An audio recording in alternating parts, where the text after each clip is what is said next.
পুরুষ মানুষে জন্ম নিয়েছি, ঝড় তুফান বাধা বিঘ্ন এগুলো সবই জীবনের অংশ। ভেঙে পড়লে চলবে না, হেরে গেলে চলবে না।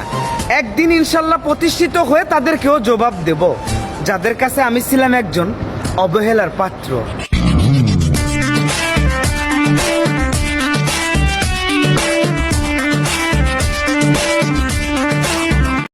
কেন জানি আগের মতো নতুন জামার প্রতি আগ্রহ জাগে না।